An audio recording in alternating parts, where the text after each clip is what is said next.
Vamos a estar compartiendo la palabra del Señor con los hermanos de Rubí y gracias, mi hermano.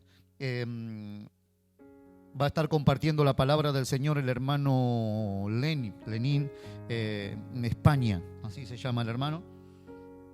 Y va a estar el pastor de Rubí. Y hermanos, como decía mi esposa, vamos a traer para compartir. Haremos una jornada de 10 hasta 12, 12 y media. Paramos un ratito, comemos algo, compartimos y luego seguimos un ratito más hasta las 3 y media, 4, que terminaremos ya la jornada.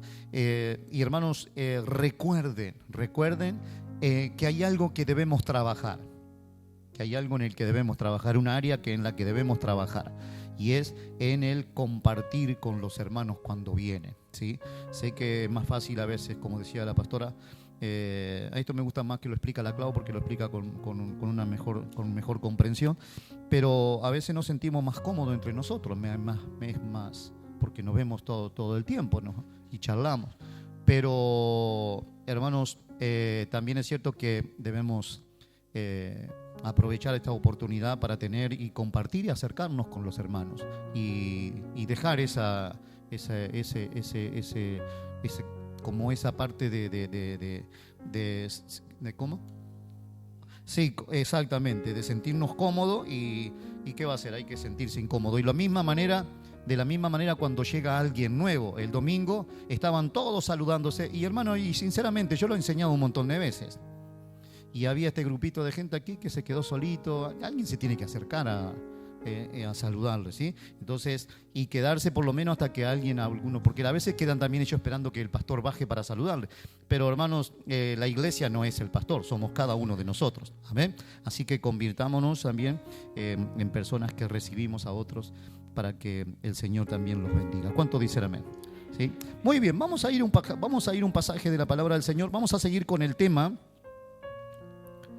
de Cristo, la roca inamovible. Ahí tienen el tema, Cristo, la roca inamovible. Me gusta esa portada, Carlito. Está bien, bueno. Cristo, la roca inamovible de la fe que vence. ¿Por qué de la fe que vence? Porque hay fe y hay fe. Hay gente que tiene fe, pero no le funciona. Y la Biblia, la palabra del Señor, en toda la Escritura, si usted presta atención, va a ver que la fe de la que enseña Dios es una fe que es eficaz, una fe que funciona, una fe que si es usada en la medida, en el momento preciso, es una fe que funciona.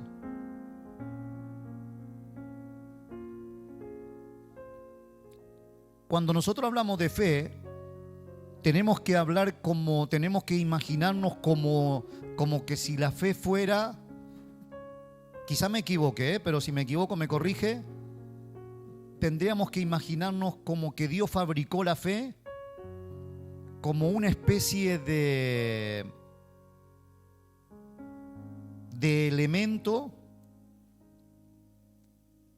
en el que Él nos va a transmitir algo.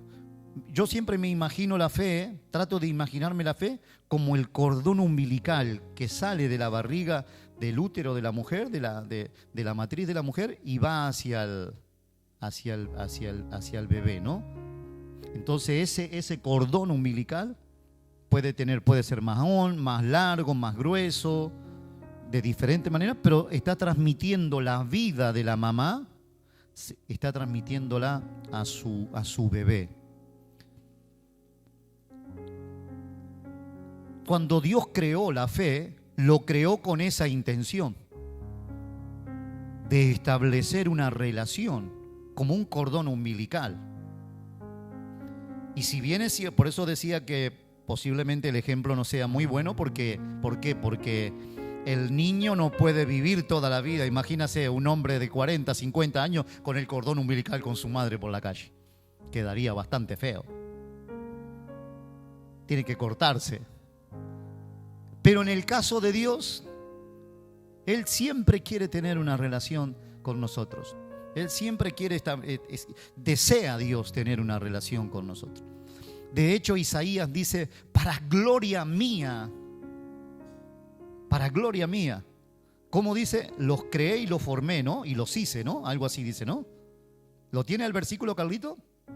Para gloria mía, creo que 43.7, algo así, ¿no? 43.7, ¿no? La Elena lo sabe. 43.7, ¿sí? Dice allí, para gloria mía los creé. O sea, Dios me creó para su gloria. Luego dice, los formé, y la palabra hice en algunas versiones tiene que ver con apartar, con santificar, ¿no? Entonces, si yo fui creado para la gloria del Señor, tengo que pensar esto. Si Dios permitió que yo me formara en el vientre de mi madre, Dios tenía la seria intención de que yo fuera para su gloria. Entonces, toda mi vida, desde que soy engendrado, desde el momento en que se forma el bebé, desde el primer instante hasta el último día de su vida, Dios no perdió de vista esto. Es para mi gloria, es para mi gloria. Ese es para mi gloria. No cree en mí, pero es para mi gloria. Es borracho, pero es para mi gloria. Es drogadicto, pero es para mi gloria. Es perdido para mi gloria. Es sinvergüenza, pero es para mi gloria. Es un violador, pero yo lo creé para mi gloria.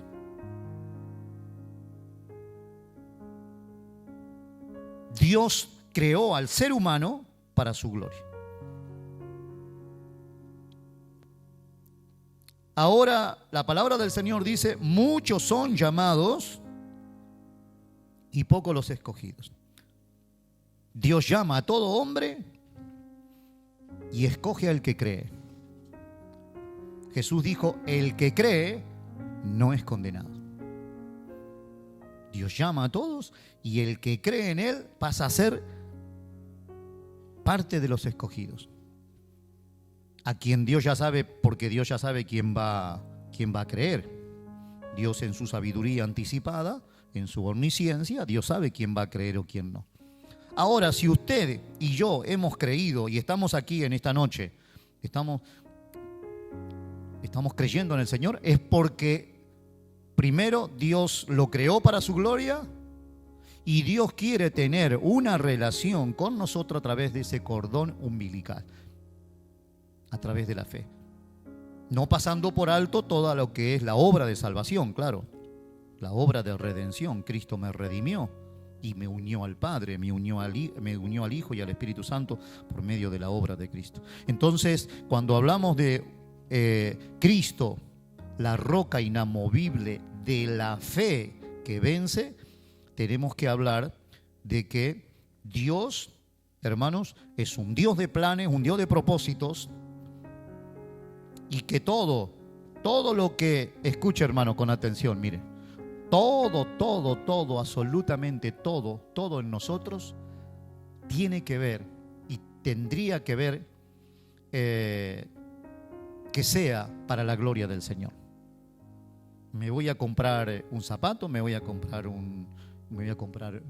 ropa, me voy a comprarlo, voy a ir a cenar, voy a ir a viajar, voy a hacer esto, voy a hacer lo otro. Todo tendría que ser para la gloria del Señor.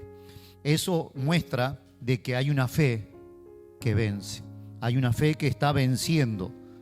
En el libro, yo se lo recomiendo, aunque no sé si está ahora en librería, pero hay un libro que se llama Cómo llegar a fin de mes. Es un libro de economía y habla de cómo en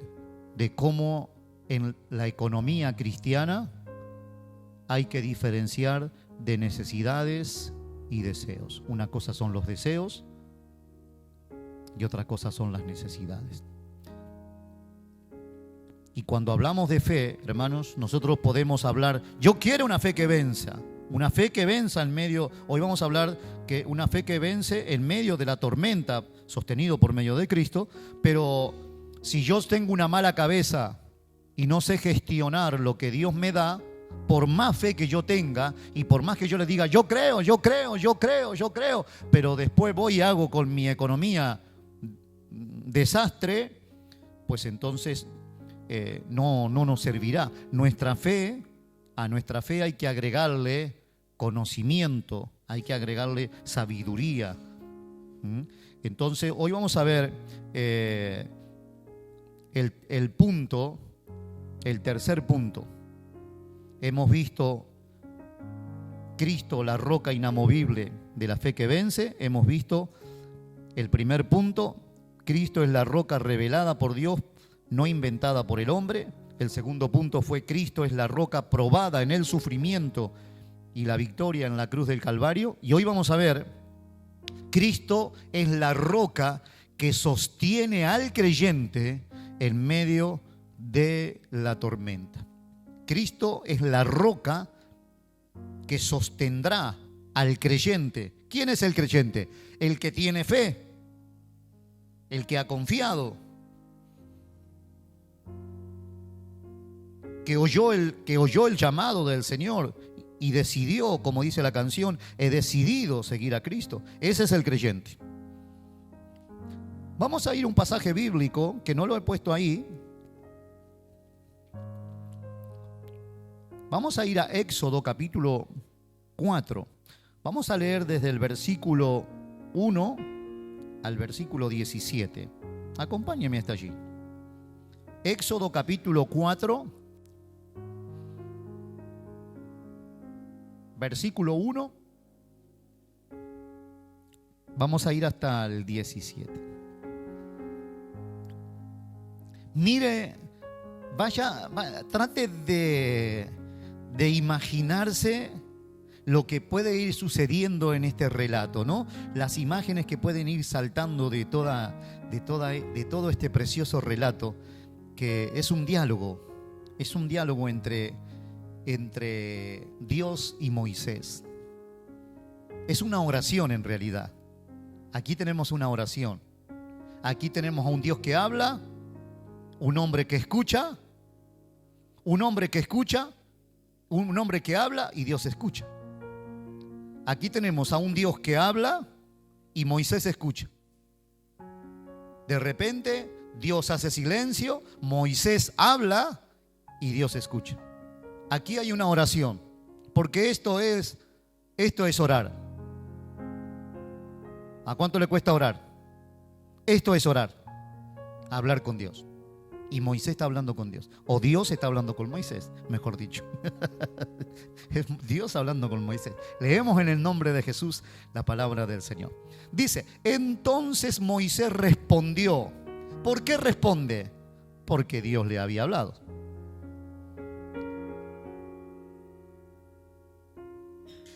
Dios le había hablado. Entonces Moisés respondió diciendo, he aquí que ellos no me creerán. He aquí que ellos no me creerán, porque dirán, no te ha aparecido Jehová. Y Jehová dijo, ¿qué es? ¿Estoy leyendo bien? Sí. A ver, verso 1. Entonces Moisés respondió diciendo, he aquí que ellos no me creerán, ni oirán mi voz. Esa parte me he comido. Es que estoy con hambre, hermano. Es que desde que la Clau está media enferma estoy medio famélico. Mire, antes tenía barriga, ahora ya no tengo nada. Estoy como el Carlito, estoy quedando plano. Ni oirán mi voz, porque dirán, no te ha aparecido Jehová. Tiene un problema Moisés, ¿no? Tiene un dilema, ¿no? Vuélveme al versículo 1. Le está contando un problema. Moisés está diciendo, ¿me envías al pueblo? ¿Me vas a enviar a ese pueblo? ¿Y yo tendré que llegar al pueblo a los hebreos?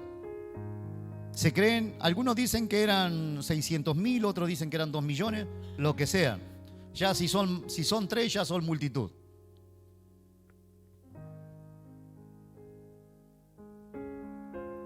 He aquí que ellos no me creerán que he hablado contigo.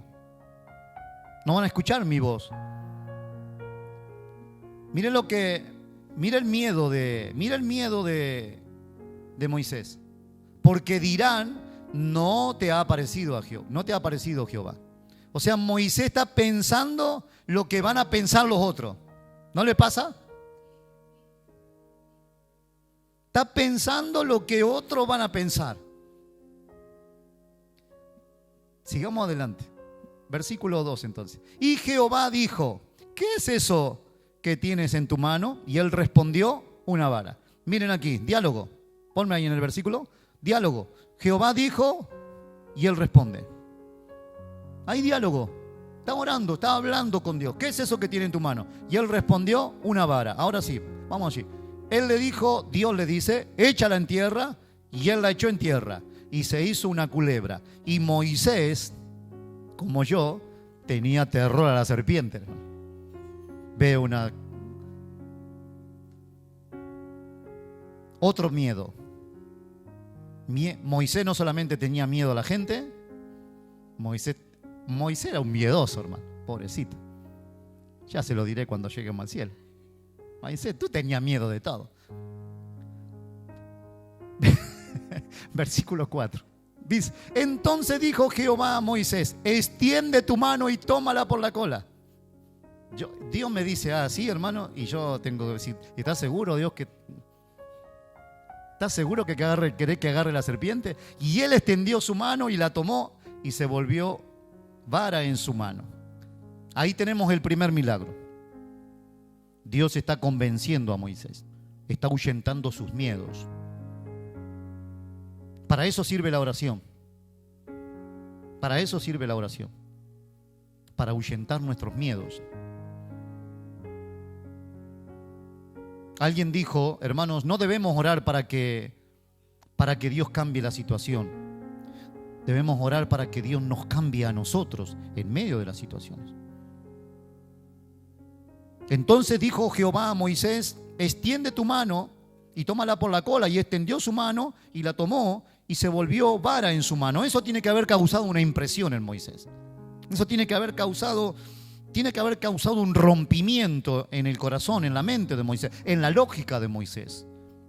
Versículo 5 dice, por esto creerán que se te ha aparecido Jehová, el Dios de tus padres, el Dios de Abraham, el Dios de Isaac y Dios de Jacob. Ahí le recuerda la promesa. En esta oración Dios le recuerda Moisés, que yo me le aparecí a tu padre, a Abraham.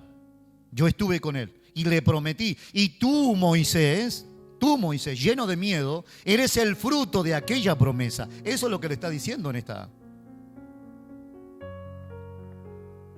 Le dijo además Jehová, mete ahora tu mano en tu seno. Y él metió la mano en su seno y cuando la sacó, he aquí que su mano estaba leprosa como la nieve. Dijo, vuelve a meter tu mano en tu seno, y él volvió a meter su mano en su seno, y al sacarla de nuevo del seno, he aquí que se había vuelto como la otra carne. Si aconteciere que no te creyeren, ni obedecieren a la voz de la primera señal, creerán a la voz de la postrera. Y si aún no creyeren estas dos señales, ni oyeren tu voz, Dios contaba con algunos problemas que se iba a encontrar Moisés. Le dice, tomarás de las aguas del río y las derramarás en tierra y se cambiarán aquellas aguas que tomarás del río y se harán sangre en la tierra. Entonces dijo Moisés a Jehová, ay, Señor, que nunca he sido hombre de fácil palabra, ni antes ni desde que tú hablas a tu siervo, porque soy tardo en el habla y torpe de lengua. Y Jehová le respondió, ¿quién le dio la boca al hombre? ¿O quién hizo al mudo y al sordo, al que ve y al ciego? ¿No soy yo Jehová? Versículo siguiente dice, ahora pues ve y yo estaré con tu boca. Escuche, yo estaré con tu boca y te enseñaré lo que hayas de hablar. Moisés sigue con su miedo y dijo: ¡ay, Señor! Envíate, ruego, por medio del que debes enviarlo. ¿Qué le está diciendo? Envía otro. Esto es demasiado, Señor. ¿Por qué no me dejas tranquilo con la ovejita del sueño con Yetro? Si estoy aquí bien, Señor, mi mundo está bastante ordenado. Pero miren lo que dice ahora el Señor. Entonces Jehová se enojó contra Moisés. ¿Qué hizo? ¿Qué le pasó a Dios? Se enojó contra Moisés y dijo: ¿no conozco yo a tu hermano Aarón, levita, y que él habla bien? He aquí que él saldrá a recibirte y al verte se alegrará en tu corazón, en su corazón, perdón. Tú hablarás a él y pondrás en su boca las palabras, y yo estaré con tu boca y con la suya, y os enseñaré lo que hayáis de hacer. Y él hablará por ti al pueblo, y él hablará por ti al pueblo, él te será a ti en lugar de boca, y tú serás para él en lugar de Dios. Y tomarás en tu mano esta vara, con la cual harás señales. Aquí tenemos, mira hermano, aquí podríamos pasar, le aseguro, un montón de tiempo, muchísimas horas. ¿Qué significa la vara convirtiéndose en serpiente? ¿Qué significa el que haya metido su mano en la... Bueno, hay cantidad de enseñanzas ahí. El agua que es derramada, eran señales que tenían su significado. Eran señales que tenían que ver con el entorno, con lo que estaba pasando en Egipto. Dios iba a conmover la sociedad de Egipto. Dios iba a trastornar la sociedad de Egipto. La sociedad de Egipto era una sociedad pagana, llena de ídolos, llena de leyendas y de supersticiones. Esa era la palabra que buscaba en mi mente. Eran muy supersticiosos. Eran personas que venían de un buen gobierno, de un hombre, de un joven que había sido hebreo. ¿Quién era? José. Ellos habían experimentado el crecimiento económico, el poderío. Era uno de los ejércitos más poderosos en ese momento. Era uno de los ejércitos mejor entrenados y alimentados. Eran muy estratégicos. Crearon muchas armas para aquel tiempo. Y ahora un hombre lejano, un hombre que se había criado entre ellos, pero que había pasado 40 años fuera de Egipto. Para este tiempo, cuando Moisés está hablando con Dios, tiene 80 años. 80 años. Y Dios lo llama. Dios lo llama a tener una fe verdaderamente extraordinaria. Y mis hermanos, aquí tenemos un poquito, un tipo, una sombra y un anticipo de lo que Moisés iba a vivir. Porque cuando leemos todo esto, cuando leemos este pasaje de apenas 17 versículos que hemos leído en menos de 10 minutos, tenemos todos los elementos que Moisés iba a necesitar para los 40 años que todavía iba a vivir en el desierto. Todos los elementos. Dios iba a estar con él, el llamado era de Dios, Dios lo había elegido, la provisión iba a ser de él, Dios iba a hacer las señales, Dios iba a hacer las maravillas. Dios está preparando a Moisés, Moisés no lo sabe, pero Dios está preparando a Moisés para una temporada de tormentas. Vio que en Estados Unidos hay una parte donde no sé en qué año, en qué época del año, no sé si en California, por ahí, o en Miami, por ahí, está la época de los tornados. y vienen tornados desde el Atlántico y comienzan a meterse en tierra y hacen desastres, le llaman la temporada de las tormentas fuertes, ¿no? Moisés está siendo preparado para 40 años de dificultades, de pruebas, de adversidades, pero también de provisión, de misericordia, de paciencia, de milagros, de crecimiento, de un avance en la vida de un crecimiento y un avance en la vida de Moisés.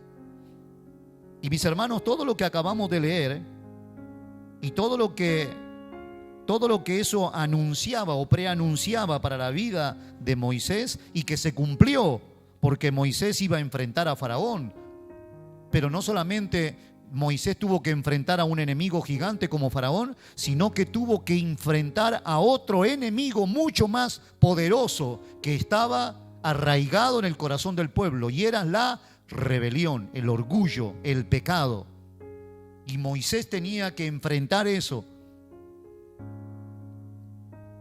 De tal manera fue tan poderoso ese gigante en el corazón del pueblo, que hicieron pecar al hombre, y está tan cansado de su incredulidad que en lugar de hablarle a la piedra que Dios le había dicho, háblale a la roca, él está tan cansado, lo tienen tan harto, que él dice, aquí en agua, golpea la piedra y deshonra a Dios.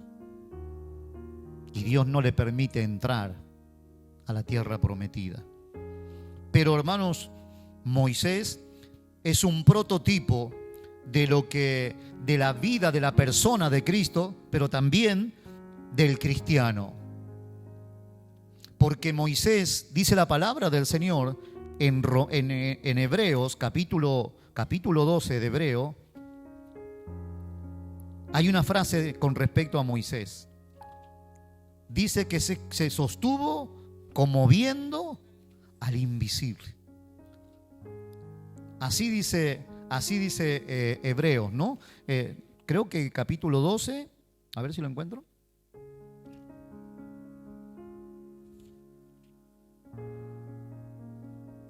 Capítulo 11, perdón. Capítulo 11.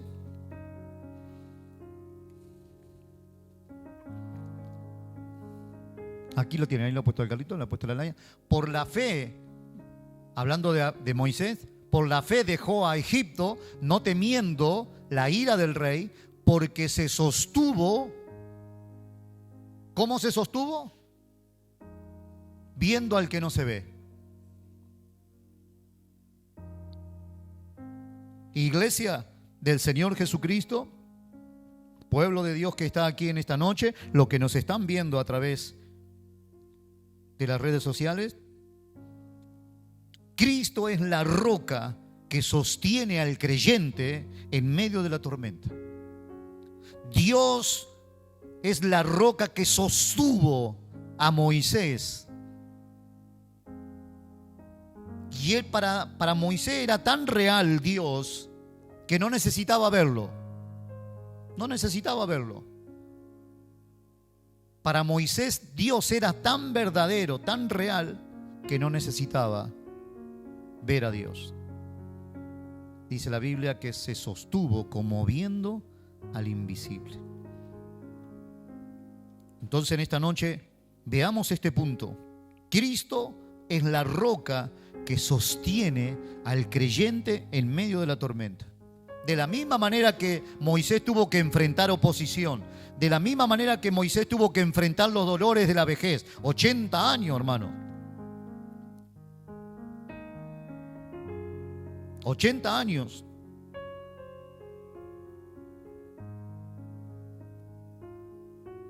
Tuvo que enfrentar el cansancio, el hambre, la dificultad, levantarse temprano, acostarse tarde, trabajar, esforzarse, caminar. La oposición del pueblo, la incredulidad del pueblo. Mandó a 12 valientes, 12 hombres a los que él le depositó su confianza, y cuando volvieron, 10 de ellos estaban en contra y desanimaron al pueblo y le formaron una rebelión y le dijeron: Volvámonos a Egipto. ¿Para qué vamos a ir a la tierra prometida? Ahí los gigantes nos van a comer como pan mojado. Moisés tuvo que enfrentar la oposición de su propia familia, su hermana, la murmuración de su hermana. Ahora, mi hermano, para nosotros, este tiempo, Cristo ha de ser la roca verdadera. Hemos visto que Cristo es la roca creada por Dios, una roca que no es una invención. Cristo no es una invención del ser humano, no es una invención de la ideología, de la teología, de la filosofía, de los buenos pensamientos. Cristo no es religión, Cristo es la roca eterna, el Dios hecho hombre que es verdadero y genuino. Cristo es la roca probada en el sufrimiento,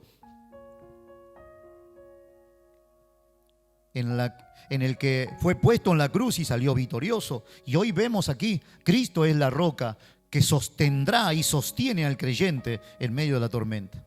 Dice Mateo 7:24, Mateo 7:24, no vamos a leer porque usted ya se lo conoce de memoria, lo ha leído seguramente, y si no lo puede leer en su casa.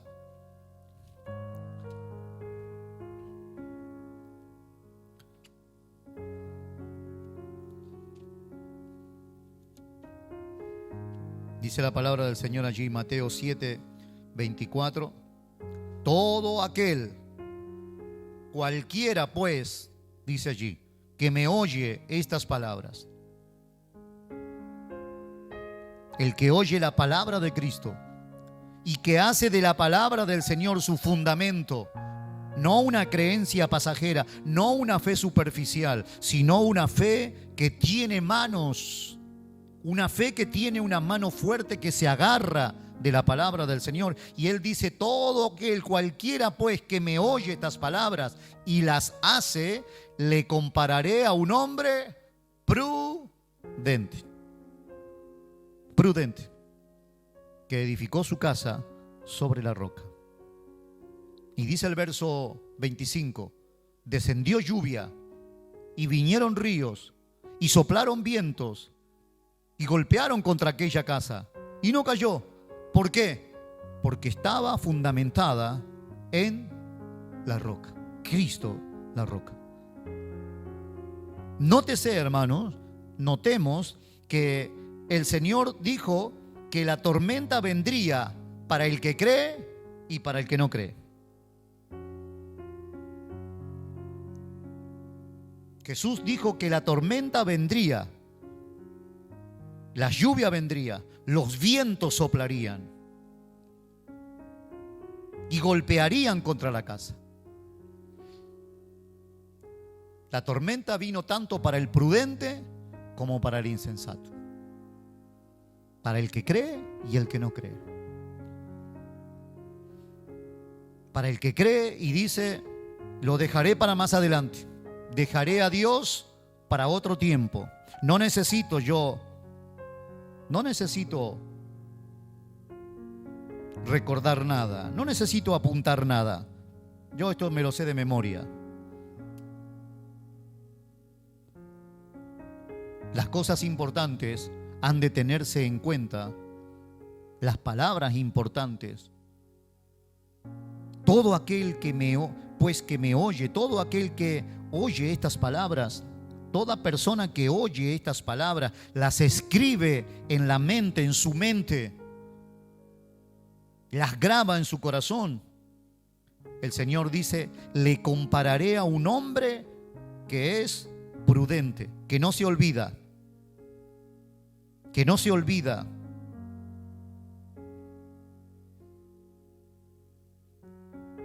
Hermanos, la palabra del Señor dice de esta manera, mire, la palabra del Señor dice, no robarás. ¿Dice así la Biblia? No robarás.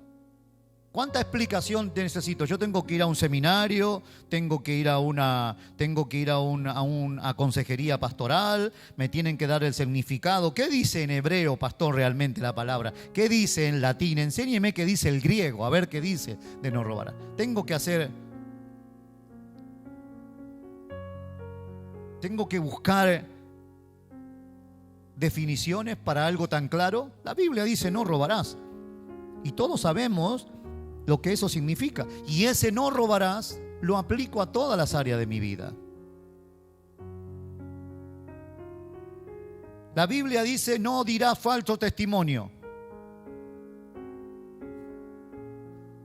Y eso se tiene que aplicar en nuestra vida sin darle mucha vuelta.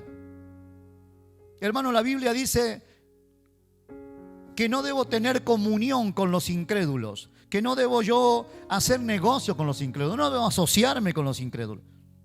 ¿Qué parte yo tengo que explicarme? Tengo que llamar al pastor, hagan una reunión con el presbiterio para ver si yo debo, pastor, juntarme con fulanito, con menganito, si debo andar de novio, no andar de novio, si debo tener un negocio o no debo tener un negocio. La Biblia es clara en cuanto a eso. Pero hay gente que oye estas palabras y le da entra por acá y le sale por aquí. Le aseguro, mi hermano, ¿sabe qué va a pasar? Vendrá la tormenta.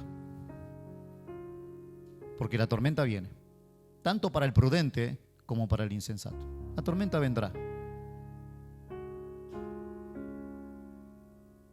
Y Jesús dice en el verso 26, dice 7:26, pero todo aquel que oye estas palabras, pero cualquiera que me oye estas palabras y no las hace, le compararé a un hombre insensato que edificó su casa sobre la arena.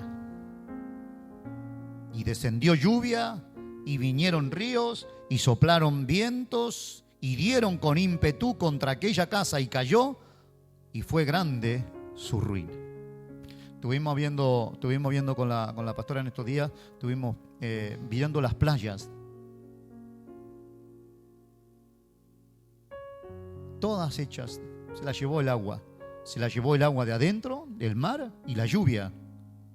Porque llovió tanto que arrastró, fue tanta el agua que arrastró la arena y quedaron, se ven las piedras, todas las piedras. Aquí en el paseo de Badalona, todo el paseo se barrió.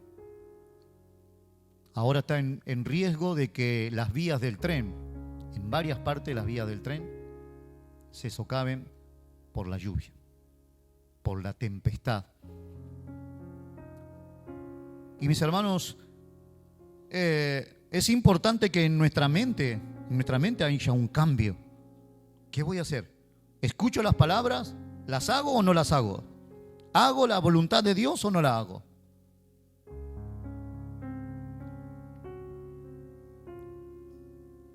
La tormenta vino para el prudente como para el insensato. Aquí ponme la plaquita esa marrón que tenías. La diferencia no fue la intensidad de la tormenta, sino el fundamento. ¿Dónde estoy fundamentado como persona, como cristiano? La tormenta va a venir, los problemas van a venir, la enfermedad va a venir. La necesidad, algún momento dado, aunque no lo queramos, va a golpear. La escasez va a golpear. ¿Dónde está nuestro fundamento? ¿Dónde está nuestra fe fundamentada? La fe que vence no es la que evita los problemas. La fe que vence es la que permanece en Cristo en medio de los problemas. La fe que permanece es la que está arraigada en el Señor. Esa es la fe que permanece. Cuando todo se mueve, cuando todo desaparece, la salud desaparece, la economía desaparece, los amigos desaparecen, las relaciones desaparecen, Cristo no se mueve. Cristo sigue siendo inamovible. Cristo sigue siendo el que permanece inmutable. Cuando todo se mueve, su palabra no cambia. Por eso Dios le dijo a Moisés: Moisés, escucha una cosa, tú tienes 80 años, hace 80 años que has nacido, pero hace yo cientos de años me aparecía tu padre. Ya habían sido 400 años de esclavitud. Y él le dice: yo estuve con Abraham, tú hace 80 años que has nacido, pero yo soy el Dios que le prometió a Abraham, a Isaac y a Jacob, y tú eres el resultado de esa promesa. Lo que le está diciendo es: lo que yo le prometí a Abraham, a Isaac y a Jacob, lo voy a cumplir contigo y con el resto de las generaciones. La palabra de Dios no se mueve. La palabra de Dios, mis hermanos, permanece para siempre, porque tiene la naturaleza, porque proviene de la naturaleza del Dios que no se mueve. Dios es eterno, Dios es inmutable. Estas son características eternas de Dios, características divinas de Dios. Su palabra no cambia. Dios no te promete ahora y mañana te promete lo contrario. Dios te dijo que te bendeciría y que Él te llevaría a la eternidad, y así lo hará. Mis hermanos, cuando todo se mueve, su fidelidad sigue siendo inalterable. La fidelidad de Dios no falla. La fidelidad de Dios no te fallará. Por eso es importante que usted en esta noche, usted y yo, afirmemos nuestra fe en la roca en medio de los problemas. Cuando llegue el problema, quizás hoy esté viviendo alguna temporada de bonanza. Quizás no hay tormentas en el horizonte. Quizás no hay dificultades que estén ahora moviendo nuestra vida. Estamos viviendo quizás relativamente tranquilos. Pero eso no significa que siempre será igual, que siempre estará así. Habrá tiempos donde todo es inamovible, donde todo parece fallar, donde todo parece caerse, pero la fidelidad de Dios permanecerá para siempre. El creyente no vive sin crisis. El verdadero hijo de Dios no vive sin crisis, pero sí vive sostenido por el Señor. El verdadero creyente no vive sin crisis, pero sí vive sostenido por la gracia y la misericordia de Dios. Vayamos al siguiente punto para terminar. Cristo es la roca espiritual que da vida y provisión. Cuando Dios se le aparece a Moisés y habla con él, Dios lo está aprovisionando. Dice 1 Corintios 10:4. Miren, vamos a ver, precioso pasaje allí. 1 Corintios 10:4. Y todos bebieron la misma bebida espiritual, porque bebían de la roca espiritual que los seguía, y la roca era Cristo. ¿A qué se está refiriendo? Se está refiriendo al tiempo del desierto. Hay una leyenda, está en la cábala de los judíos. Ellos dicen, es una leyenda que le cuentan alguna parte de los judíos, le cuentan a sus nietos, y le dicen ellos, yo la leía partecita, así una parte nomás, porque no la vi de reojo solamente, que Dios había creado una piedra que se movía en el desierto y que lo seguía, y de ahí de esa piedra brotaba agua, de donde podían alimentarse, donde podían refrescarse, donde podían hidratarse. También podrían purificarse, porque los judíos tenían que practicar ritos de purificación. Los judíos más pegados a la Torá dicen que es una leyenda, que no es verdad. Pero, mis hermanos, la palabra del Señor dice que Dios hidrató alimentó, fortaleció, refrescó. Dios purificó al pueblo de Israel por medio de una roca que vertía agua. Y esa roca simbolizaba la persona eterna de Cristo. Todos bebieron la misma bebida espiritual porque bebían de la roca espiritual que los seguía, y la roca era Cristo. ¿Se acuerda el capítulo 4 de Éxodo? En la oración de Moisés y de Dios y Moisés, Moisés no sabía que iba a pasar tiempos donde no iba a haber agua, donde el agua iba a escasear. Pero eso no significaba que Dios no iba a proveer agua. Hermanos, preste atención. Va a haber momentos en nuestra vida en que van a escasear fuerzas, pensamientos, deseos, ánimos. Van a escasear muchas cosas en nuestro interior y alrededor de nosotros. Pero eso no significa de que Dios no vaya a proveer.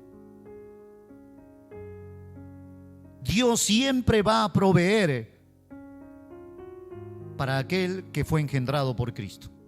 Dios siempre va a proveer para sus hijos. Dios siempre va a proveer. Y no se imagine una nevera llena. Eso es visión corta, hermano. No se imagine, una casa, un coche. Eso es visión corta. Deje que el Señor añada a su mente lo que Él quiere aprovisionar.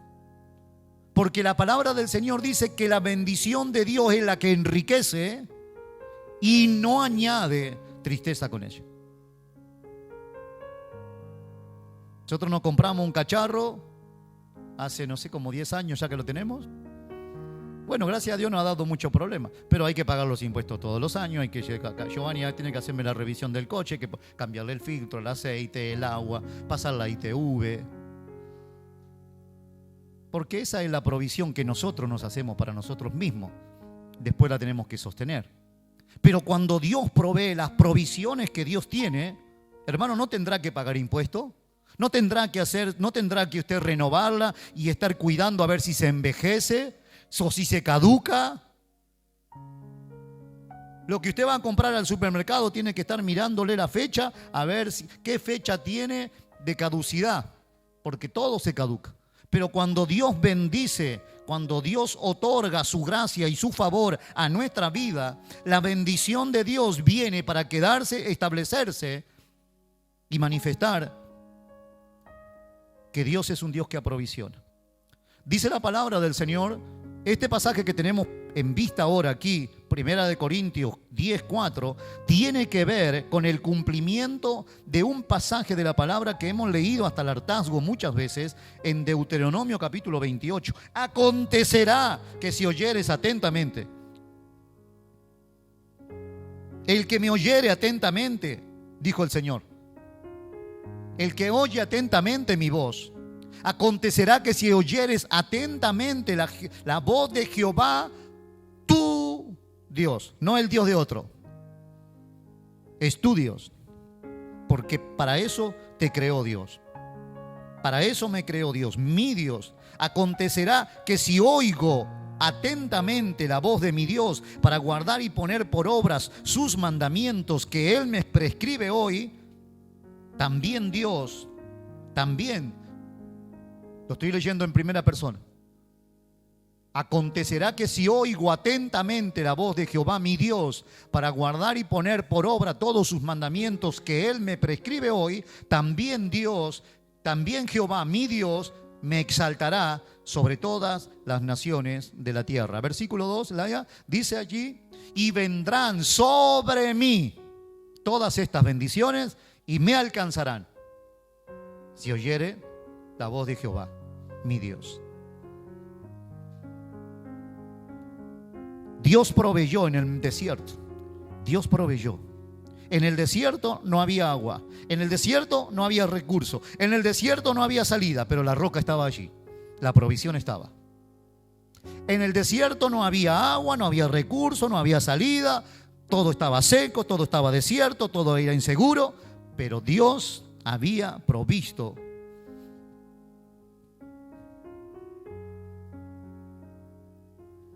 Aunque nosotros tomamos como un hecho desgraciado, lamentable, que Moisés golpeara la piedra, aún ese error de Moisés es profético, porque él hiere con un golpe, hiere la roca y la roca responde brotando agua.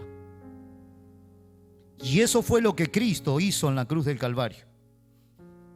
Cristo, la roca fue herida de muerte.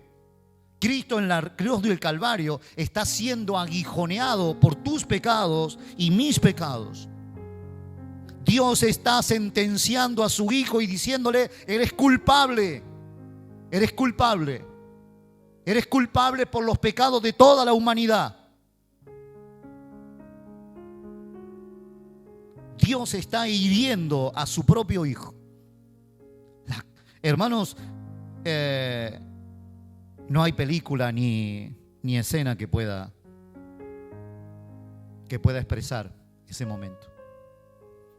Un momento de extraordinario amor, cuando Dios abandona a su propio Hijo, a nuestra suerte, porque en la cruz del Calvario estábamos nosotros clavando sus manos y sus pies.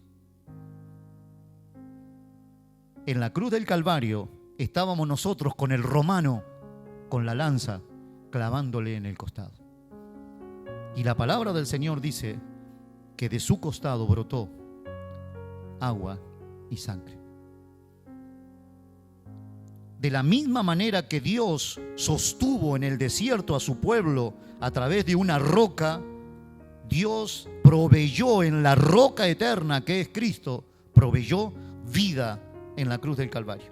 Cristo fue herido para saciar nuestra sed espiritual. Cristo es la roca espiritual que da vida y provisión. Jesús dijo, yo soy el pan de vida. El que toma y come de él no volverá a tener ni hambre ni sed. La roca fue herida, allí lo tiene. El que se apoya en Cristo, el que confía en el Señor, no tendrá sed jamás. Cristo fue herido para saciar y solventar nuestra sed espiritual. De Él, del Señor, hermanos, del Señor fluyó y fluye gracia, perdón, fuerza y esperanza. De Él fluyó y fluye, miren lo que fluye: gracia, perdón, fuerza y esperanza. Para los que escriben, de Él fluye gracia, perdón, fuerza y esperanza. El que está cimentado en Cristo nunca le faltará gracia. Al que cree en Cristo no le faltará gracia, no le faltará misericordia, no le faltará el perdón, no le faltarán fuerzas, no le faltarán esperanza. El que escucha la voz de su maestro, es que el que escucha la voz de su Señor, de su pastor, nunca le faltará gracia, perdón, fuerza y esperanza. El que se apoya en Cristo no se secará. Qué bueno es en esta noche que podamos pensar en estas dos cosas bien importantes. Cristo es la roca que sostiene al creyente en medio de la tormenta. Cristo es la roca espiritual que da vida y provisión.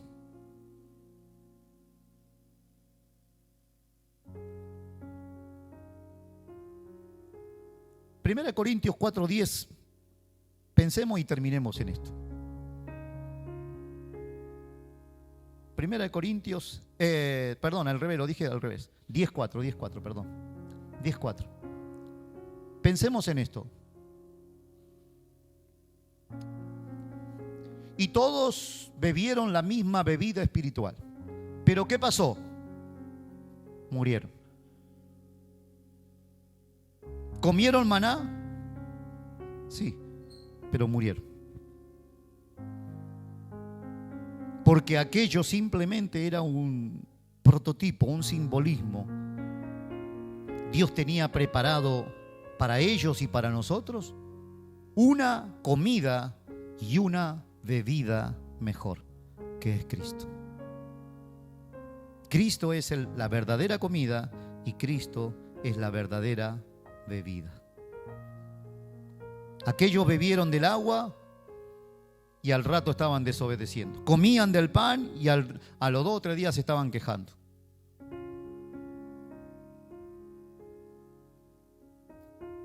Cristo es la roca verdadera que sacia el corazón, que sacia el alma. No es una mitología, no es un pensamiento positivo, es la realidad. Es la realidad de aquellos que nos atrevemos a confiar, a oír atentamente la voz del Señor y edificar nuestra vida en Él. Señor, en esta noche, en el nombre de Jesús, Padre, Tú eres la roca fuerte, eterna, la roca inamovible, la roca que no se mueve, en la que nosotros, dígale al Señor en esta noche en primera persona, en la que yo he decidido, con tu ayuda y tu gracia y tu favor, edificar mi vida. Yo quiero oír tus palabras y hacerlas. Yo quiero oír tu palabra y ponerlas en práctica. Escucharla a veces me cuesta, pero no es tan complicado, Señor. El tema es cuando quiero ponerlas en práctica. Pero si tú me ayudas, Espíritu Santo, edificaré sobre la roca que es Cristo, para convertirme en un hombre prudente.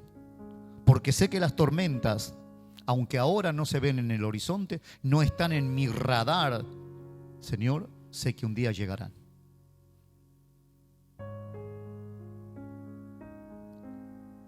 Señor, tú eres la roca que da aprovisionamiento en el desierto.